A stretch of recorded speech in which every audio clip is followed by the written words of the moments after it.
Everybody, y'all ready? Alright, so y'all got 3 books in front of y'all.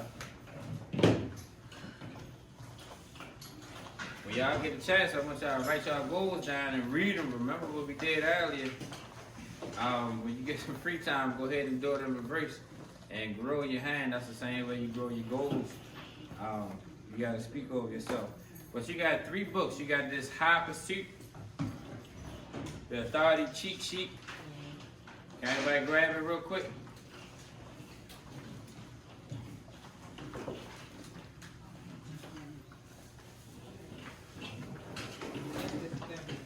Yeah.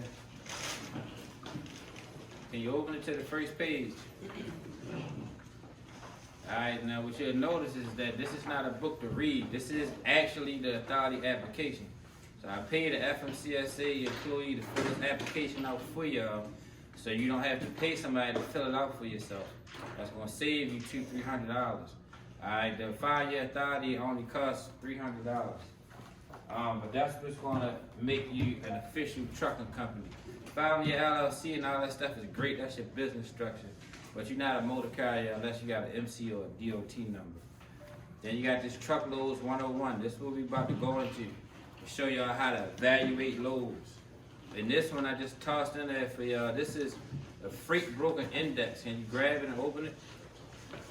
So this book costs $2,000 to compile for the information that's in there. That's a list of all the freight brokers in the United States. Freight brokers give trucking companies loads. They got names, phone numbers. You can call those people and get loads so you can start making money. You don't have to use that. I just tossed it in there. Now, you're going to come across brokers on the load board. What we're going to do first, we're going to do some math questions in this book. If you open it up, you'll see. Grab the real one. I'm going to need a volunteer when we get to this part to help with the math on the board. Hey, y'all got attention. You should take your time.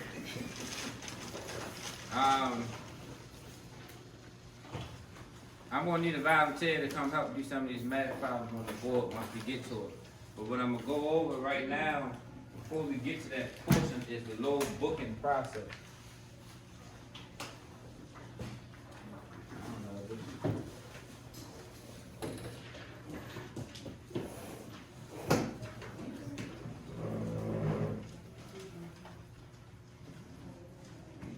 Now it's kind of small because I use this in my personal study to teach y'all, but I'm going to go over the process so you can be familiar with how to book a load. Anybody in here got their own authority and actively booking loads? Alright, so good. This is going to be all new for y'all. Now, starting off, in order to book a load, you on the load board, you find the loads. One, you're not going to be able to get on the load board unless you have your MC and your DOT number. It doesn't have to be active though. You can file your authority, they'll give you your numbers. It's not active until you get your insurance started. That's why we had the insurance lady come in. When you call about a load, say you say a load, let me see, what's a load I just did? Oh, the load I got right now, I got a load from Baltimore, Maryland going to Detroit. Alright, that load pays $2,100. Now, when you find that load on the board, first thing you do when you call them, they're going to ask, what's your MC and your DOT number? Why are they asking that? Because they want to look your company up and make sure that you have active insurance and that you have a satisfactory safety rating. Your authority is going to allow you on the load board. Your insurance is going to allow you to book a load. Even though you can get on the load board with just your MC and your DOT number, no broker is going to give you a load if you don't have active insurance. Once you talk about the rate, this particular load, they wanted it done for $1,900, I believe. It's got 2 stops in it, so I got an extra $200. We negotiated the rate. Anytime you see a rate on the load board, it's negotiable. Sometimes you have lower paying freight like lumber or crushed cars that don't have a lot of profit in it. So sometimes they won't want to budge, or if there's a lot of trucks in the area. Remember we talked about supply and demand. The more something there is, the less it's worth. If there's a lot of trucks in the area, they most likely not going to budge. Why? Because they can get somebody else to do it for a less cost. But say it's a Friday, which it was with this load, I was able to get more money out of it. Sure. I was able to get more money out of the load because they didn't want to get stuck with it over the weekend, and they just wanted to get it off. After you negotiate a rate and y'all come to terms, if you're not set up with the broker, if you haven't worked with them before, they're going to send you what's called a carrier packet. Now, a carrier packet is like an application for a job, only it's between a broker and a trucking company. What's on there? They're going to want you to sign that contract. They're going to want you to send them your insurance, your W-9, and a copy of your authority that they give you from the FMCSA. So they can run your company, make sure you're in good standing before they give you $70,000, $80,000 worth of material that you hauling and you disappear and try to sell that product. Once you do the carrier packet and y'all have already negotiated the rate, they're going to send you a rate confirmation. A rate confirmation tells you what you're picking up, where you're dropping it off, and how much it costs. You sign that and send it back. That's how you get paid, the rate confirmation. The carrier packet just allows you to work with the broker. The rate confirmation tells you the terms of the specific load. All right? Once you get the rate confirmation, you're going to pick up the load. Most of y'all drivers, y'all already know this part. You go and pick up the load, you get loaded, you strap it down, you secure it or whatever. What's going to happen next? They're going to give you a BOL, that's a bill of lading. A bill of lading is titled to the property, so if you get pulled over by the police, you can show them, look, this is what I picked up, gives me legal right to have this property from point A to point B, in conjunction with the rate confirmation. The rate confirmation is about pay. The bill of lading is about possession of the product from pickup to delivery. All right. After you get your BOL and you picked up the load, you driving. I know a lot of y'all get the company car, y'all, with a check card, where you at, what stop you on. The brokers will do that just to keep tabs on the load in process. All right. The brokers will call you sometimes 1 or 2 times a day, but some of them will call you a lot of times and really get annoying. But what you can do to avoid that is sign up for load tracking. All right. You picked up the load, you got your signed BOL. Your broker has called you on your check cards. You go to deliver the load. After you deliver the load, they have to sign this BOL. You cannot get paid without a signed BOL. If you pull off too fast, there's people who sign it, or sometimes you can call them and they'll digitally sign it, or they'll allow you to sign for them. Without that, you won't get paid. You send your signed BOL along with your rate confirmation to your factoring company. We talked about the factoring company over here, which we're going to get into in a minute, but I wanted to get to the new information so we're not being redundant and run out of time before our next speaker come in, because he's very important. Your factoring company pays you the same day or the next day. So, example, real life example, this load paid $2,100. I'm going to leave, I'll be there tomorrow, they'll be closed, and I'll deliver it Monday morning. I'll send in my paperwork, my rate confirmation, along with my signed BOL to my factoring company. They'll receive it, and depending on what time of the day I send it to them, they'll pay me out. So I have a factoring company that pays within an hour. All right, some factoring companies pay the next day, but the reason why you need a factoring company is because your brokers will pay on that rate confirmation in a net 30, which means 30 days. And a lot of people starting off don't want to wait a whole entire month to get paid.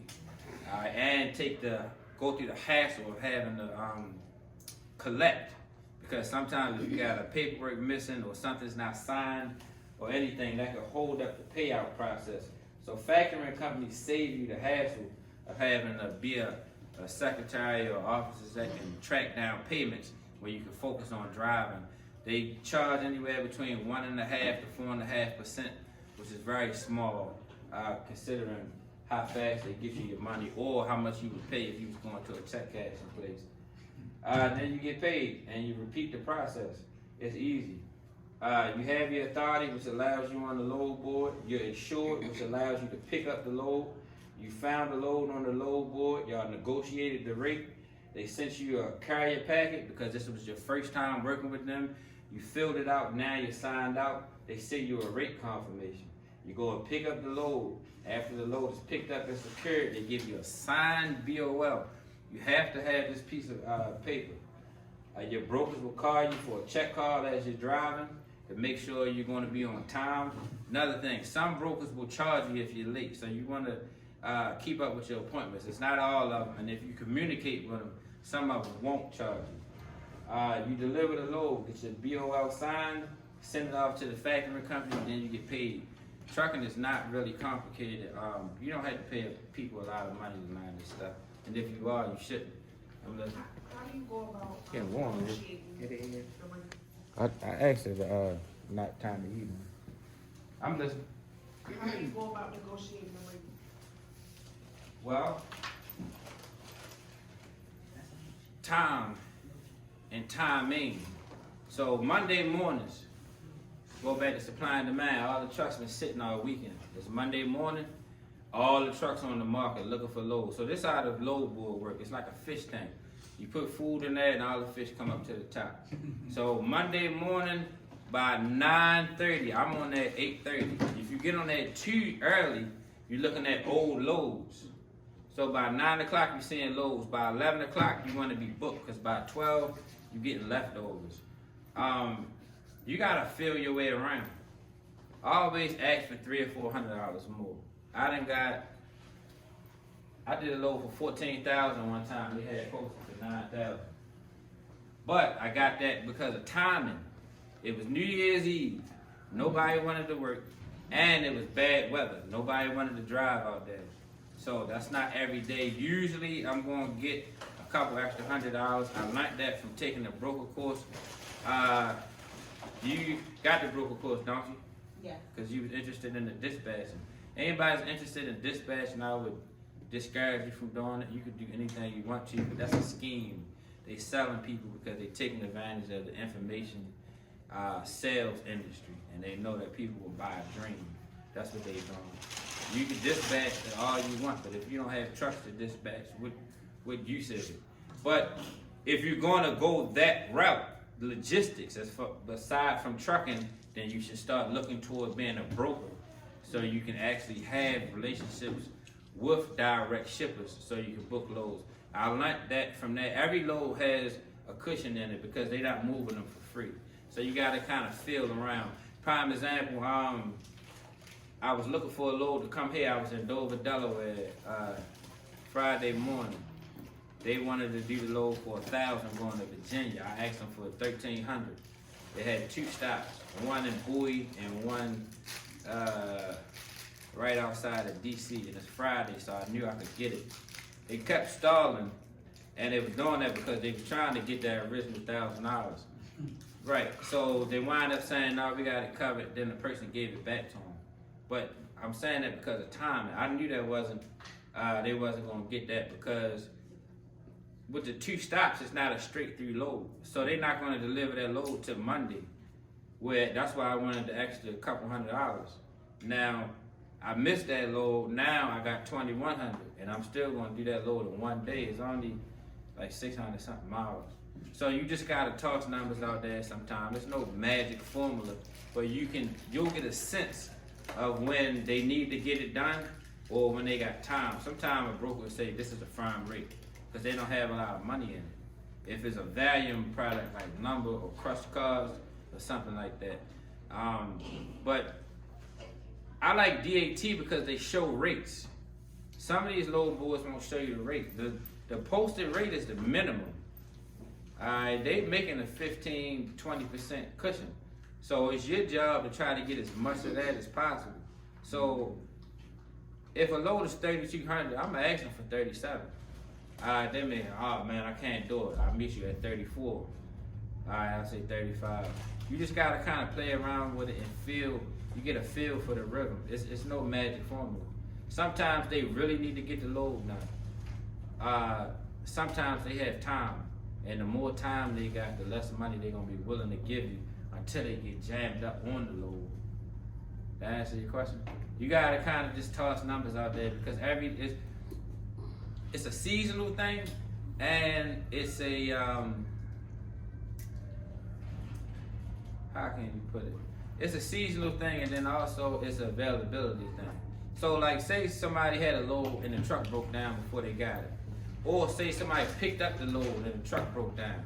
That load is going to be willing to pay you the more money because they don't want to lose that customer. But if they got a load that paid, say, $900 and they got a week or two to move it, they're not going to just give you $1,500 just because. If they in a jam or if it's a Friday. Hey, what's up, guys? What's up? That's your brother? Because, yeah, he was here last time. Hey, Lord. What's going on here? So this guy, he owns a trucking company as well. The guy that had the massage parlor, he owns a trucking company as well. So some of y'all drivers looking for jobs, opportunities, that's a good thing to do. But it's no magic formula. You just gotta toss numbers out there. And as you run the country, you'll start to get a feel for the lanes. So it'll become an instinct type of thing. There's no magic formula. Somebody had a question in the back? Yeah, I was wondering what states actually offer broker courses. Well, I can send you a broker course for free if you just text me an email and put broker. I'll send it to you. That way you can look through the information and see if that's something you want to do. One thing about the broker, just like I was saying about the owner operators and the company drivers and the owner authority, and what I was penning out with the insurance lady that just left, you can become an agent under a brokerage as a job, or you can become an independent agent where you have your own company, but say a Landstar backs you, and then you can go the full mile and have your own authority. You'll get an MC number for your brokerage, but you won't have a DOT number because you're not hauling freight. I'll send you all the information. You can look at it and see if that's what you want to do. If you go fully independent, you're looking at going 4 to 6 months without no pay, because you're gonna have to build up a book of clientele. And when you're trying to get these direct shippers to work with you, they most likely gonna be giving you the loads they can't get rid of. That's not gonna have a big pay in it. So if you're only making $25, $50, $100 off a load, you're gonna have to do a large volume and stick in there until somebody mess up, and then they'll start giving you some of them choice loads. But that's a long-term game, and it really don't pay all that much money as you might think. You can make 150, 125 from home, but it's not the type of money you might think it is. It sounds like I'm a broker. It's not. Trust me, that's a long-term game. But if you're interested, just text me your email and put brokerage. I'll send it to you. Somebody had a question? You mentioned something about the time, if you're late on a load or something, what if it's not your fault for the time, if they're not charging you for that? Well, that's what I was saying about communicating. So it's rare that appointment will charge you. Sometimes they say we got a strict appointment, like if you're delivering to a Home Depot. And the easy way to find out is, all right, you can deliver to a store, but if you're delivering to a distribution center, most of the time they got strict appointments. It's not always a charge, but some of them will specify. When you get your rate confirmation, you gotta read the notes. And a lot of times drivers get the rate com signed and look at the address, go pick it up and keep moving. And then if something happened, you find out it's a charge. But a lot of times if it's a justifiable reason, they won't charge you. It's very rare. I think I probably got charged $50 maybe one time. I got threatened with it before because they was trying to make sure I get there, but they don't always enforce it. Any questions? I need to hire. Your text line number on your page? Well, depending on what number you're looking at. So text both. Text my cell phone number, 443-386-6587. No problem. Thanks for coming. Just send me an email and put broker on there. But the load process is simple. Trucking is not complicated. These guys out here selling these $2,000-$3,000 courses are scamming y'all. All that stuff you can learn free on Google. I need a volunteer though to come help evaluate these loads, because I want to do a couple of loads from out the textbook. Any volunteers? Everybody got this book right here? What? We was talking about who's supposed to jump up there. She got it. Go ahead, we can take turns, please. I tell you what, we had different people do different questions. 'Cause I want y'all, what I've gathered when she was asking about how to know what to ask for is you trying to see how you know if it's a good load or not. And that's going to change by season. But when you look at loads, you need to know how to evaluate them before you take them. Because if you don't know how to calculate your fuel costs and your tolls, which are going to vary, especially if you're going in the Northeast, most of the country don't have tolls. So most of the loads, you can just look at your fuel costs. When you start running up in Philly, Jersey, New York, all that stuff, your tolls go higher, and it's hard to calculate those. I had an app called Toll Guru, which I used on here. I don't like how they updated it, and I'm not a tech person, so I don't use them no more. They still have the app, and you can use it. I just don't use it. But if you have a truck GPS, I use Ryan McNally. When you put in the route, it'll tell you how much your tolls cost if you have it up to date. You're gonna need a textbook.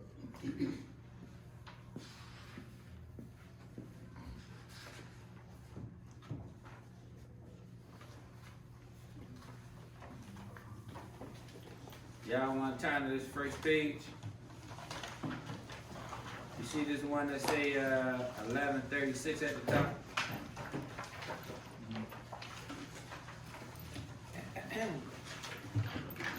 Now, remember when I was talking to y'all earlier about authenticity and how I don't like people to think I'm a bullshit or that I'm bluffing or lying about something? So this is a rate confirmation, which we were just talking about. Now you get to see it for yourself. This is a contract. I circled the pickup, the drop off, and the pay, so y'all don't have to look for them because every rate confirmation is different with each different broker. So this load right here, what is this? This is from Houston going to Reading, PA. This paid $3,000. All right. Now, put $3,000 up at the top, please.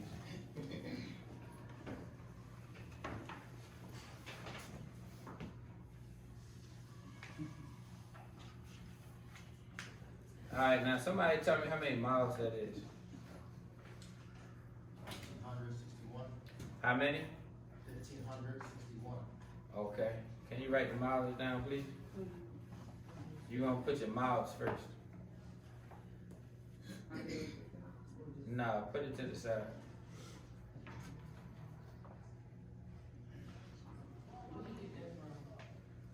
He, You can see it, it's located up there underneath your cell phone number. Can y'all see that? Yeah, baby girl, we can see it. On the cell phone number, or is that? Yeah, you see it?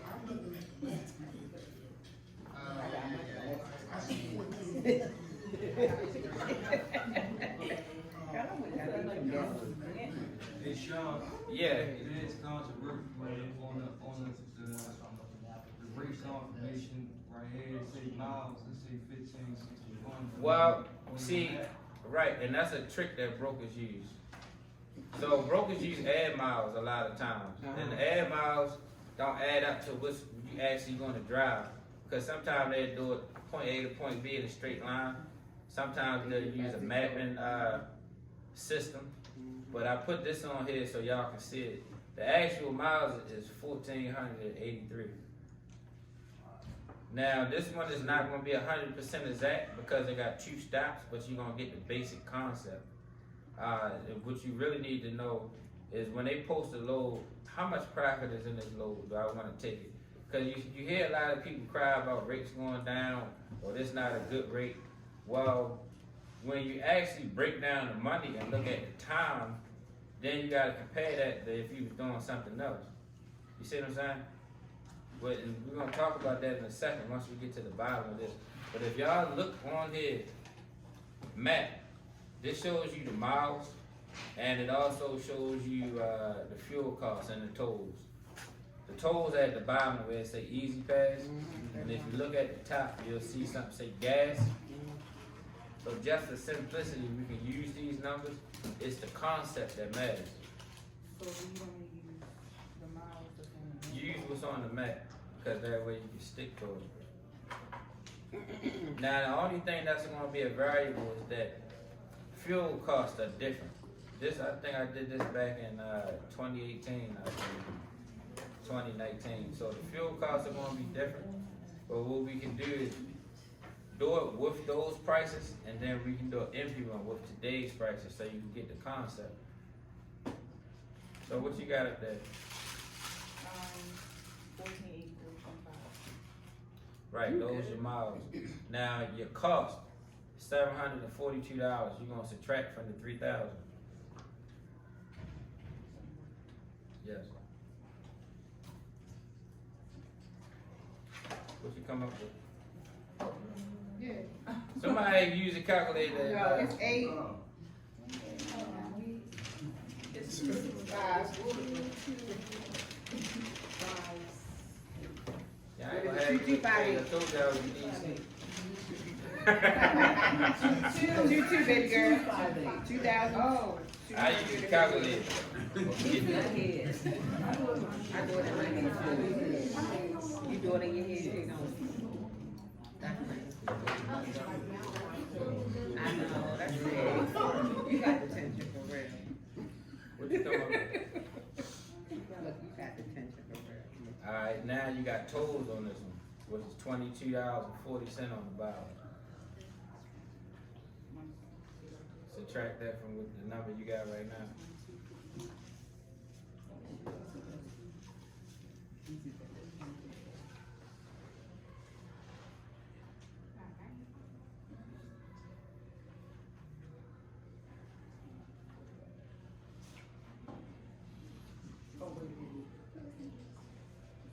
You ain't gotta put the 40 cents on there. Just put the 22.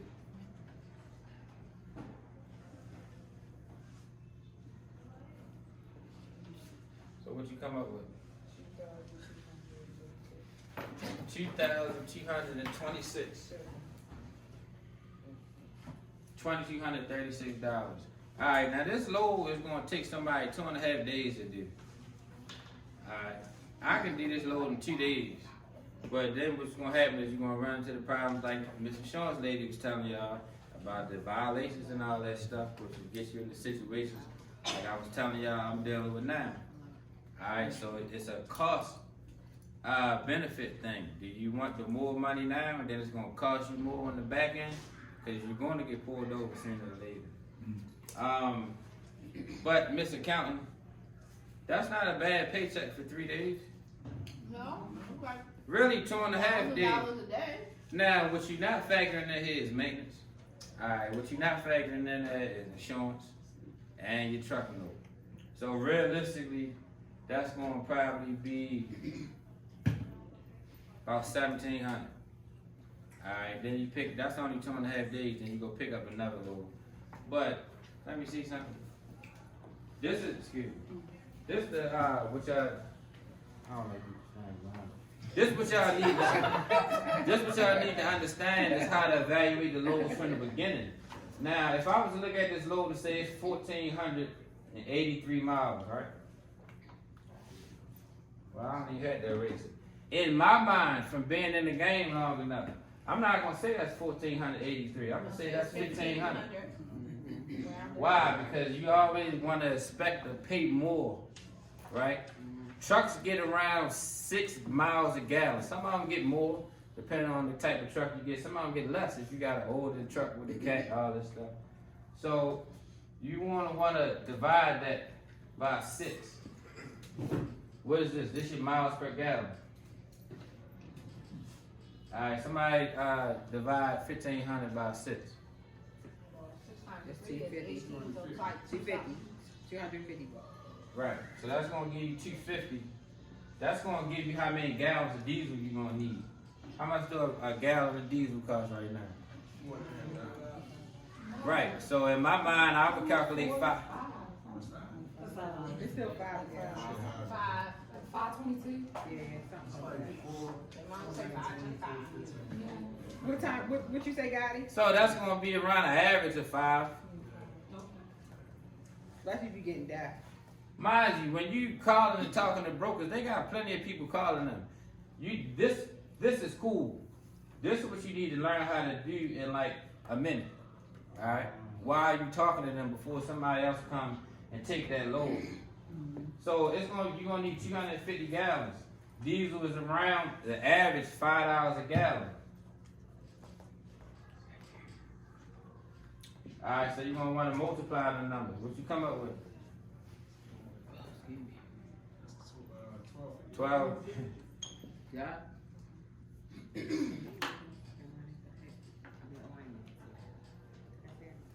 All right, that's your cost. I'll put an extra number in there.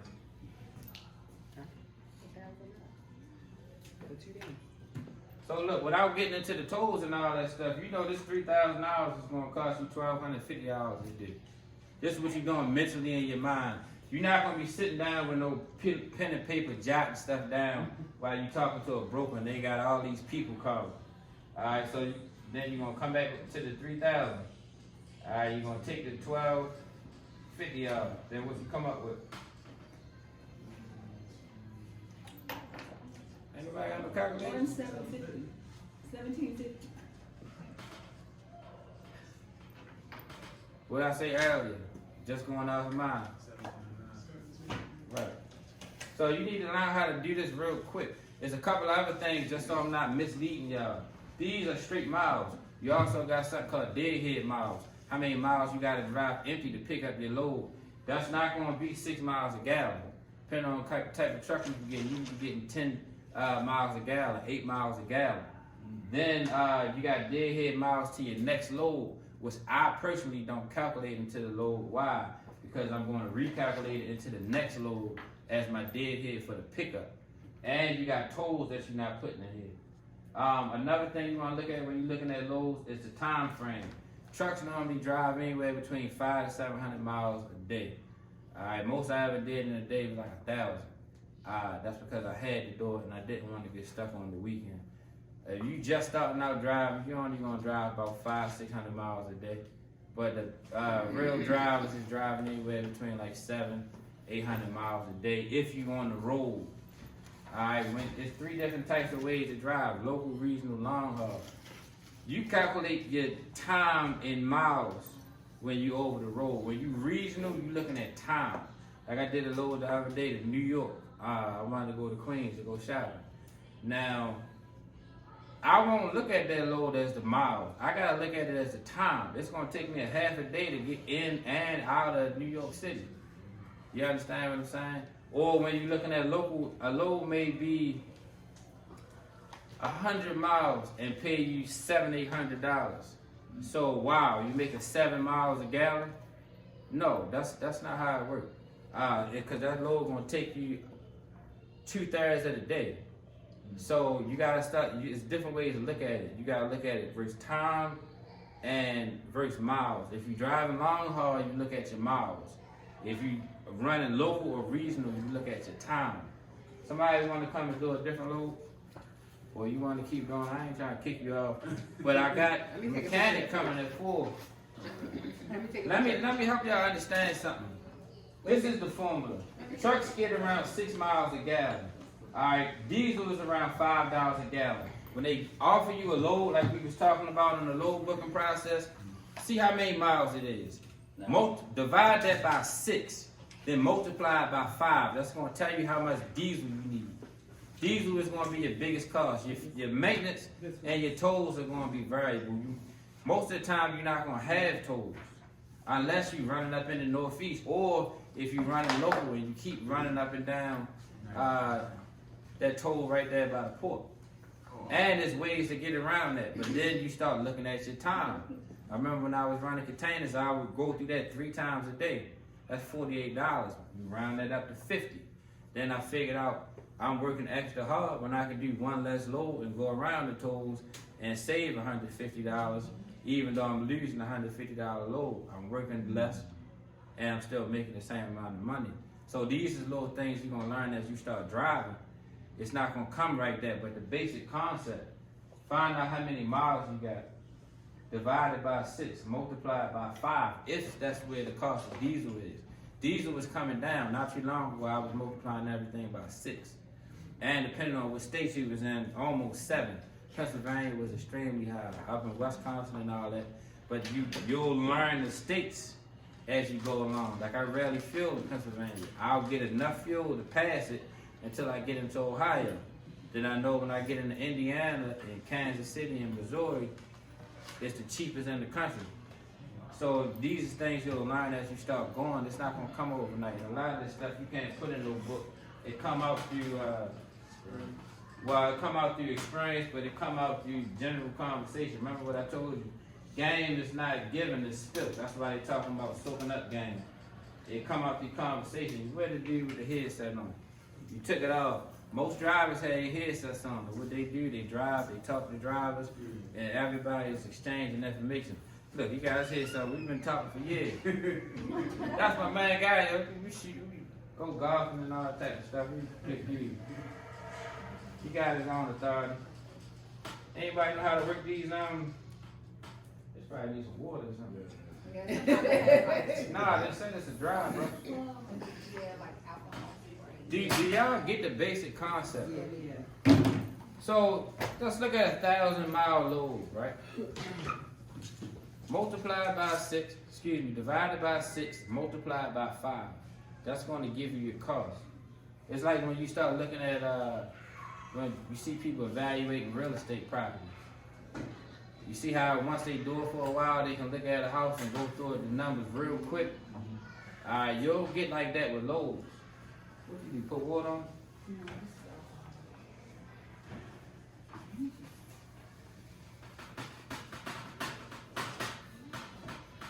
I know it is sometimes spread on They said it was a dry But brush. there's some stuff you can't use because it just messes up the door, so you have to be careful with that. alcohol work out. Yeah, that kind of works with it.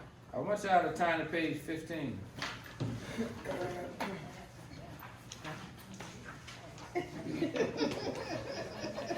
That's why you got the test. Well, even still, this is a good experience because I need to learn how to, continue to do it without all this stuff like you did the first time. If it's truly in your heart, you're going to get through it without all of that. So we're going to make it work. But this load right here paid $2,100, right? This is from Houston, Texas to Miami, Florida. Now, I want y'all to understand these are real rate confirmations. It's not something I made up. If you look, you'll see my old company on there, that's Williamson Trucking. And you'll see that's my current phone number on the top of these rate confirmations. These rate confirmations, y'all gonna be getting these every single time you book a load. You need to keep them in your emails because you never know when you gotta refer it back to it. Y'all got y'all on page 15? Yes, sir. All right, now somebody do the math.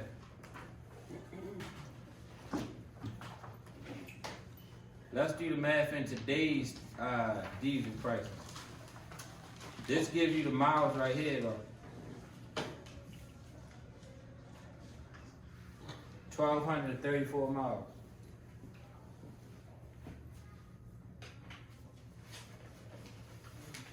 You rolling up?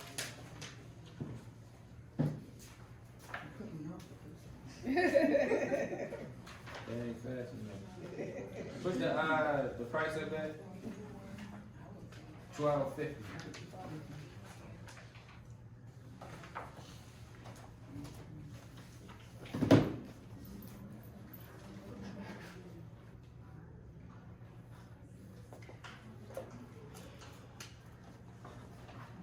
Excuse me. $21.50.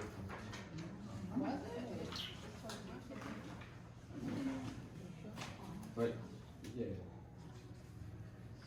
So how you getting it to come out now?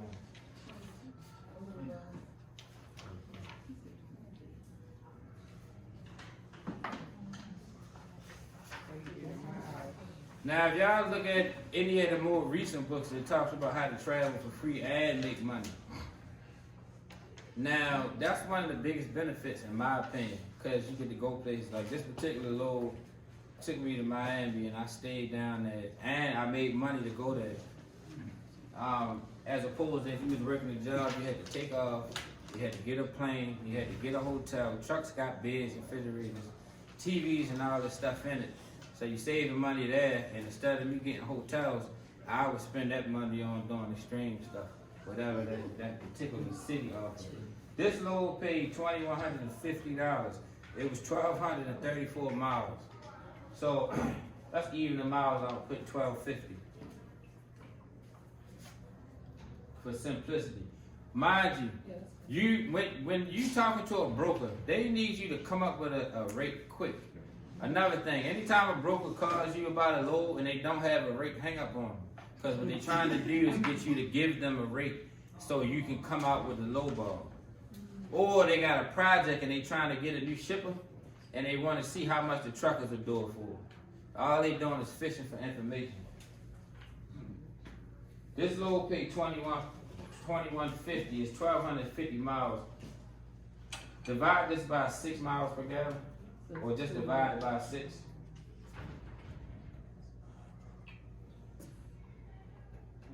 I put 208.34. Calculate. Oh, 208.34. Right, so, right, the counting. No, This- that was her. Okay. Y'all on the same team, though. So you're gonna need around 210 gallons to do this load. Reband is at 208. You can leave the cents off just for simplicity. So 208 gallons. Right, now multiply this by 5. 1,040. 1,040. Right. So now you gotta subtract that from the 2,150. Now this load 1,200 miles, I do this in a day and a half. But it's gonna take most people. It's gonna take most people 2 days. All right, now you still got your maintenance coming out of here. You still got your insurance, which is going to vary depending on your background. Remember, she was talking about your credit, your driving history, all these different things. But I wanted to bring the insurance person in here to stress to y'all that trucking is a renegade sport. So when you get out here, you're gonna do whatever the hell you want to do to make the dollar. And that seems y'all laughing now. You're not gonna be laughing when your insurance I know people paying $4,800 a month per truck. That comes from being out here doing what you want to do. We're gonna do it anyway. But I believe if you're gonna do something wrong, you need to understand the consequences first. Alright, that's why you see young guys 17, 18, now they sitting in front of the judge, wondering why they got 60 years. They didn't understand the consequences. Alright, if I was to go do now what I was doing then, it could be no pity because I know the consequences of my actions. That's why I conduct myself a certain type of way. So that comes with age. But y'all, remember I was talking about the transferable skills and the translatable information? The same there. That comes with age. Y'all new in trucking. I'm aged in trucking. Y'all don't understand how severe those tickets are. When you driving, it just seems like it's a light. It's not just a light. It's not just a low tire. They pull you over and say, hey, we're just gonna give you a warning. Sign this. Once you sign that, they create a record. That's going on your safer score. That's going into the data queue. That's changing your safety rating. And when you go and try to get your authority, your quotes are going to be high. And it's hard to get them back down. That's why I was asking her about a racing infraction, what she told us about the process agents. Don't know a whole lot of people know that. She told us about the process agents how they got it. When you get violations, you can pay a process agent to have them taken off or fight them, just like you can do stuff on your credit report. So another thing, when this safety rating is too high, brokers won't want to deal with you. Which is not the end of the world because there's so many brokers out here and a lot of them are fighting for the same loads. That's why when you on my thing the other day, that's why when you're on the load board, you'll start seeing a lot of the same loads with different brokers because they all trying to see who can get it done faster. So, if you were pulled over and they threw it out, like say you pulled over for something and you had a ticket but then they threw it out, is that still gonna be on Well, you? you got your CDL? No, I don't. You planning on getting it? I'm thinking about it. You should. You're in two different worlds. When you get your CD, you dealing with your MVR. And another thing, No, like I'm actually, this is my wife. She I also- remember y'all from last time. Yeah, so I'm asking for really her, like, she of course, like, she got. So she has a CDL. Yeah, she has a CD. It's still gonna show a record of it. So you need to get a process agent to clear the record if they throw it out. Because it's still gonna show a record of it even if you, Right. exactly. It's still gonna show a record. It's like your credit. And here's the thing, alright. You got an MVR. My MVR is clear, I got 0 points. But I got 6 failed inspections this year. And almost all of them turned into a out of service where they had to shut me down. Alright, that don't show on my MVR, but when trucking companies pull me up, that shows. You understand what I'm saying? So you got your CSA 2012, I believe it is. You got your DAC report, and then the insurance companies have internal records that they pull. So you need to look for a process agent, like she was saying earlier, so you can get it completely abolished, because it can still affect you, even if it was a not guilty. I got a way station violation like 2 years ago. Does it fall off eventually? 3 years. 3 years, okay. And in your first 6 months, the points triple. Not on your MVR as far as your CDL and what insurance companies look at. Wow. So and then every 6 months it starts dwindling down. So what's a weight violation? Well, when you're driving, you're gonna have to drive to a checkpoint, weigh station, a scale, whichever you wanna call it. They'll check to make sure you're not overweight, or if you in legal weight, that your actual's not overweight. They'll check that your vehicle can pass an inspection, or they'll just check your paperwork. There's different levels to the inspection that they can do. But that's where they pull you in and check all the trucks and get tickets and all that stuff. You don't have your CDL, right? I have a CDL, but I haven't driven it. I haven't done it. So you know how when you go buy a car, you start seeing it everywhere. Once you start driving, you'll start seeing these scales everywhere. That's how you're not paying attention to it now because you're not driving. Once you No, I've seen it before. I mean, as far as like in the violation, that's what I'm definitely. But I've seen way stations, but I just don't know anything about it. Don't go by it, just go through it. Well, I don't know. I mean, If it say closed, sometimes you might want to if it go say by it. Just keeping it real. Because they can find something on a brand new truck, and if it's quota time and they need to start racking up tickets to make it look like they're doing something, it could be something very small, and they can write you a ticket, and it seems small to them, but it's affecting your company and your business, and they can raise your insurance rate by thousands of dollars. But I thought if you go buy them joints, you get in real big trouble. I guess it all. Remember we was talking earlier? Oh, you talking about go around? Okay. If look, I don't tell people what to do. People are grown. This is the game, and you taking a chance going in there. You are supposed to go through every scale and stop and be weighed and inspected if they want one. There are individuals who run them. Or you can get a pre-pass. A pre-pass costs about $17 a month, and it looks like a what do you call it? An easy pass. I don't think they work in Maryland though. Well, then, I got one in my truck. It don't work in Maryland. well, if you do the research, there's different ones for different reasons. That's like Easy Pass, not for everywhere. Like if you go to Florida, they use some pass. Like when you get out in Kansas City and all that stuff. They don't even give me a red or green light in Maryland.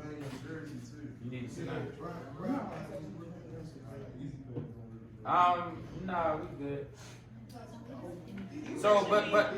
You mentioned being out of service, like, what's the case where, like, how do you get out of that situation when they put you out of service? Well, I can tell you right now, I was accused of leaving the weigh station after being put out of service. And that's in litigation now. So they can take your license. They can take your license. So, or they could just give you a fine, and then there's a compact that all the, like I was accused of doing that in Oregon, where I was being targeted out there, and I told them I was. They pulled me over Bog Town in a rental truck. I didn't have a trailer. I was going to go do something personal, They didn't have a reason to pull me in, but they did because they had a right to. And supposedly I left after being stopped. Now, I got a fine for Oregon that I paid so I can get the thing over with. Now Maryland is trying to come around and poke their nose in, and they've been very threatening. They're trying to double that. Yeah, but they had the authority to take your license. So what I'm saying is just be careful what you do out here. You're gonna do what you want to do, but there's consequences. And a lot of them you don't know what the consequences are until it's too late. So you're gonna want to be prepared to have some type of legal representation. And I wouldn't encourage nobody to jump too far out there. But if you get pulled over, most of the time there's either a light, a brake chamber, brake holes rubbing, an airline or something. You can call the service station. They will give you information to people to call for roadside. Or a lot of times it's one of them days where they're pulling everybody in because they need to get the numbers up, and it'll already be a mechanic out there. You can pay them real quick to fix it, then you can go on. But that's how it goes. So it's like cops and robbers kinda. Well, what you gotta think of is states and cities make their money off of tickets and fines and stuff like that. So that's why you'll run through a weigh station and you'll see all of these trucks on the side because they pulling everybody in and they writing everybody up. So you're going in at your own risk. You're supposed to go in. But just as an example, it's a 1,200 mile load. 2 days max. You still come off with $1,100. By the time you do your truck and your insurance and all, you probably at $800 or $900 in 2 days.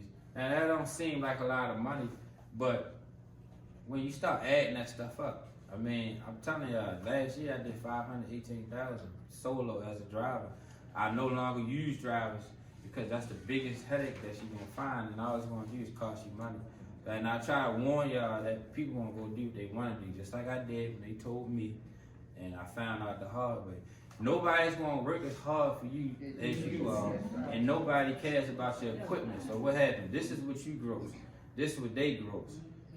This is what you pay in maintenance. This is what they cost you. Now you left with this little bit right here.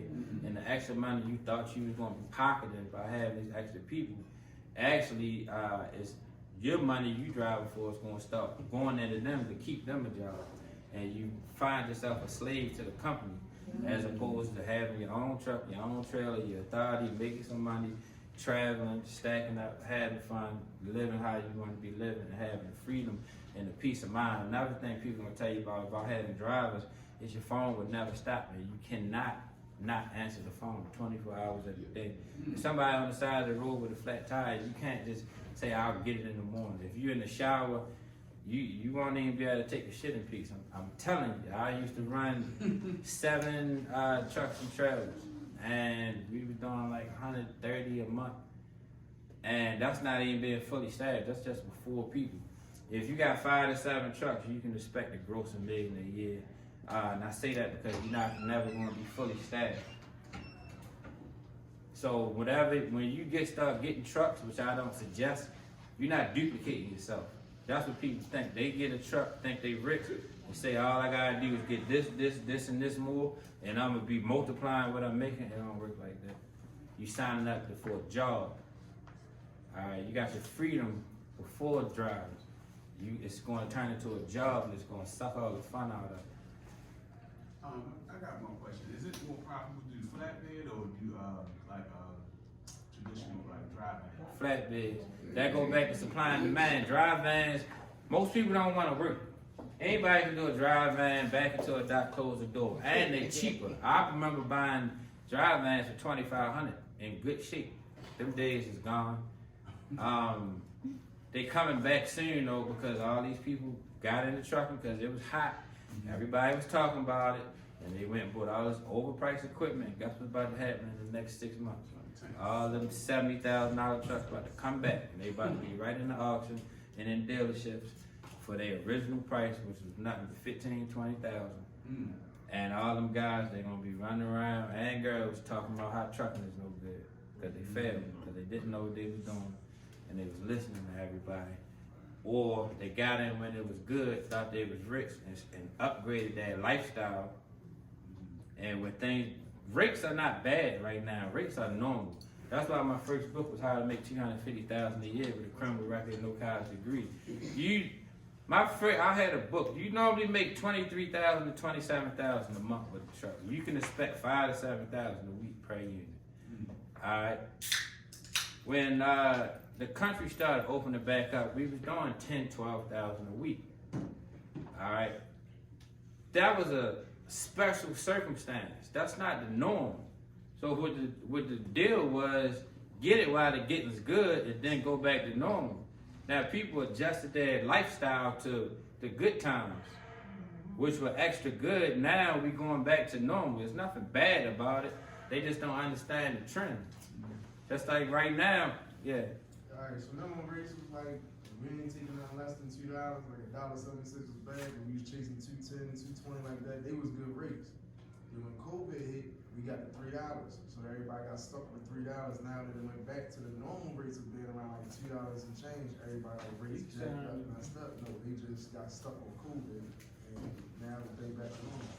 Yeah, and that's why you see all these guys crying, which is good for people like you and others that was in it before because they know the full picture. Like right now, people that just got in the trucking within the last year crying right now. What's up with these rates? Ain't nothing up with them. Just wintertime. Do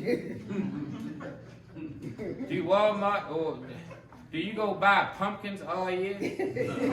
No, when it's pumpkin season, you buy them. Do you buy Christmas trees all year? No, when they in harvest, you buy them.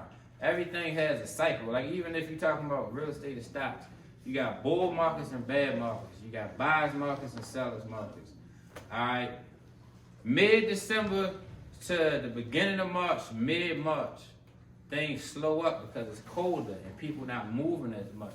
And you're going to see within the next 2.5, 3 weeks, all that's going to boost up and it's going to be all haywire all the way into December. All right, then everybody going to start praising trucking again. So you got to watch these people, watch who you listening to. You need to observe people in the good times and the bad times because that's when you see true character. You don't never really tell who somebody is until times get tough. So for you or for them. Man, you lick that thing like that. I'm just telling you.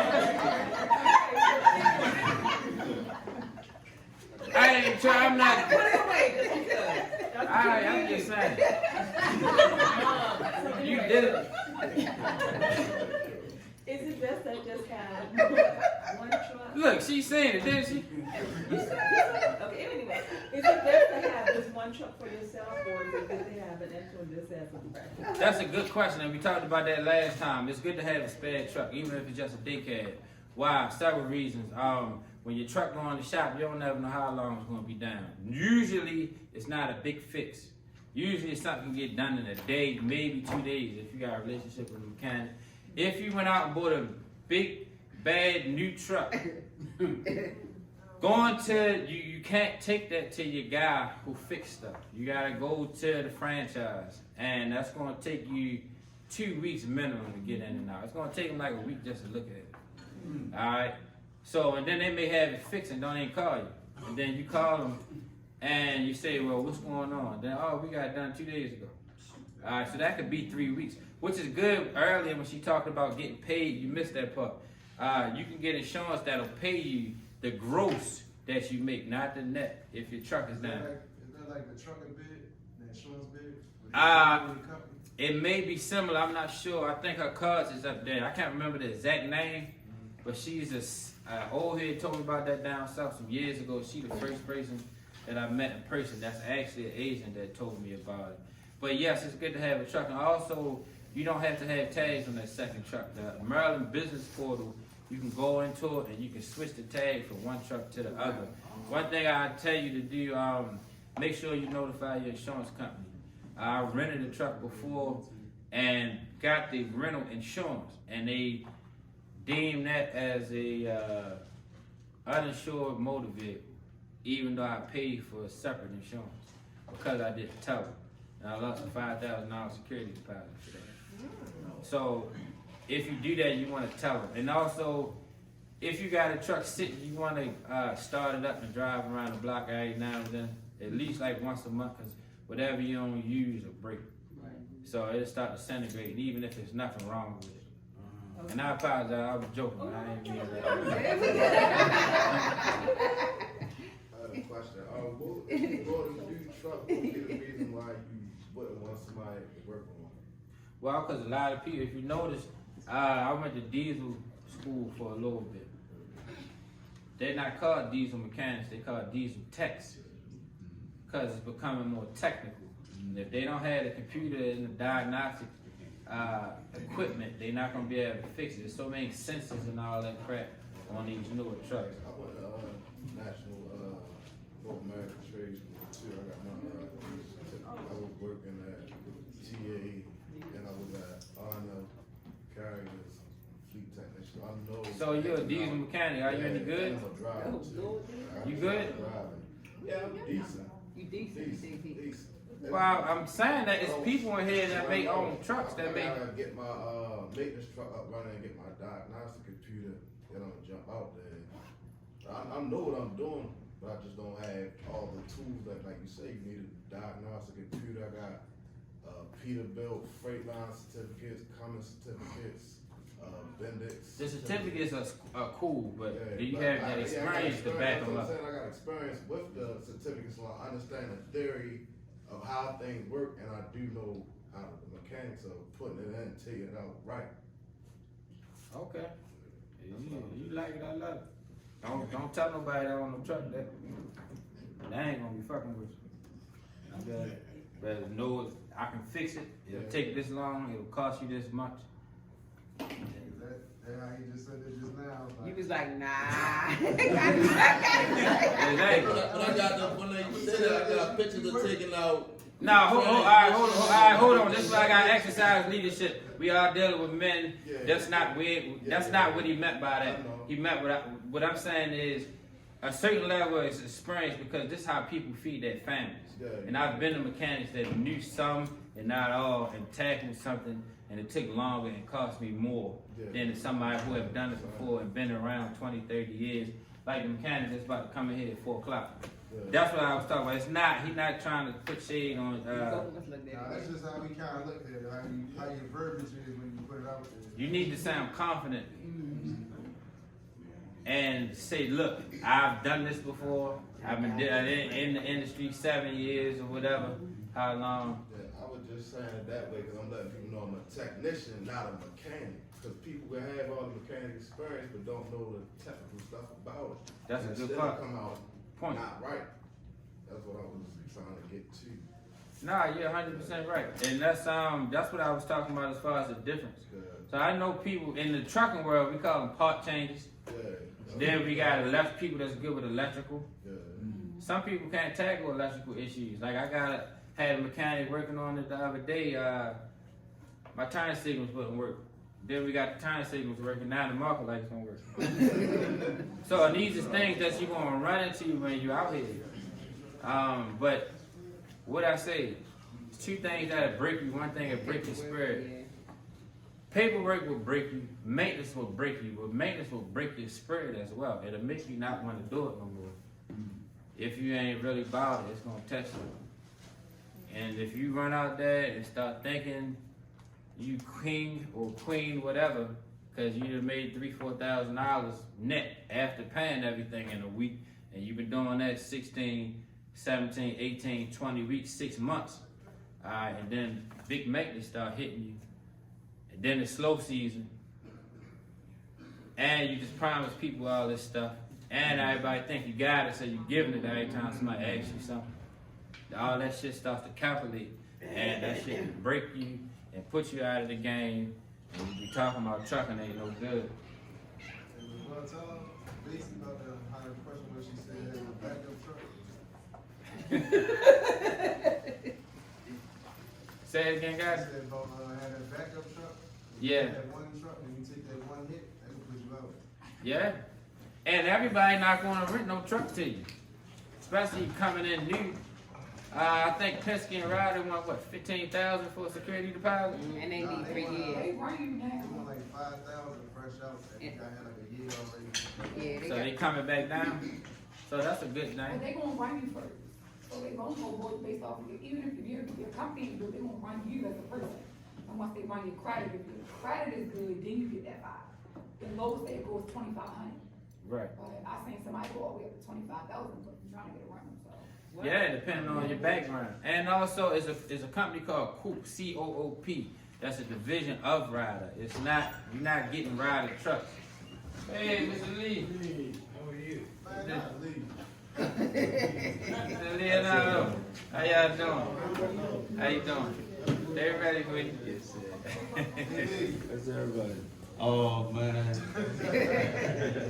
What's up, brother? Coop will get you a truck. Coop is like Airbnb, where people give Ryder their trucks and rent it. And they don't want all the background information, all the red tape. Okay. So that's one good thing about Coop.